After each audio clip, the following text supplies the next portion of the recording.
The Ultimate Obby 2.0 is the biggest obby on Roblox. With over 10,000 levels, it is truly one of the most difficult obbies on Roblox, taking over 24 hours if you only spent 10 seconds on each level. Over the past nearly 2 years, I've slowly went through the whole of this obby and completed it after over 70 hours of pure playtime.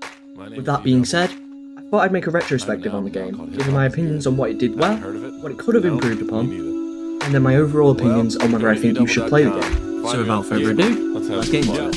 Yeah, Freestyle Friday, but this ain't a freestyle. Take 5 minutes just to lay this beat out. And I'm on my feet now, never gonna lay down. Black Paisley is the motherfucking name now. Walker, get my name out, try to keep the lanes back. Tell them how a little bit of truth can bring the game back. And I'm on my honest shit, prayers Obama shit. Take responsibility for things we promising. And I can't promise shit, but I won't compromise. Not the type of dude to try to keep the people polarized. Let's be talking sunshades. I got my blue blocks, and I'm still inspired by the Biggies and the Tupacs. The Ultimate Obby 2.0 is a very well crafted obby. With over 10,000 levels, it would be nearly impossible to make all of them without any repeats. However, the creator manages to make the obby continue to feel fresh with lots of new obstacles that appear throughout your journey. Lots of the ideas do come from other games, with Eternal Towers of Hell being a clear inspiration, with the poles being actual towers from the game. But there are also many completely new ideas, such as the reset lava, that as the name suggests, will take you all the way back to the beginning of the obby if you touch it. Despite the game being made in 2019, the game still gets updates fairly commonly, with one of the most recent updates adding tons of badges every 100 levels to keep track of your progress. The fact that 7 years into its creation it's still being worked on is impressive to say the least. One of my favourite parts of the Ultimate Obby 2.0 is the reset dog.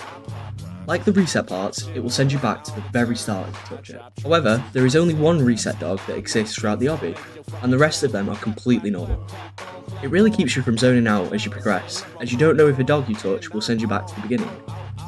Now that I've gone through some of the things that I like about the game, I'll have to get negative for a moment, as no matter how good a game is, it will always have its problems. So here's some that I have with the game. My first and main issue I personally have with the game is the phantom blocks. In my opinion, these are the most annoying things in the game, as they turn a game that is mostly about skill and endurance into a luck game. There have been countless times where I've nearly been at the end of a level, just for all the platforms around me to disappear. It can make the levels either stupidly easy or stupidly difficult, and there's very rarely any in between. Personally for me, the 2.0 and 3.0 of these are alright, as they reappear quite quickly. And I would even be willing to say that the 9000.0 version is actually quite fun, but the 1.0 takes way too long to reappear. My only other problem with the game is the mirror levels. These are quite cool as a concept, as it is quite a unique idea that not many people use. However, some of the mirror levels can be nearly impossible without guessing, especially in the later levels where you have to actually do some jumps. Now that I've gone through both the good and bad of this game, it's about time that I give you my opinions on whether or not you should play this game. Overall, obviously, I would recommend this game to people. It really is an experience like no other. However, I would not recommend if you aren't ready to go through well over 30 hours in the game, as it slowly gets harder and harder. But the fact that it is still getting regular updates and has a pretty niche but large community behind it, it really does make a worthwhile game to play.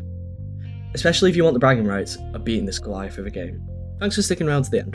If you like my stuff and you want to see more, well, then you're in luck, as I'm uploading weekly, trying to put out the best I can each week. So if you want to join me on this journey, then consider hitting the subscribe button so you can continue to see my stuff.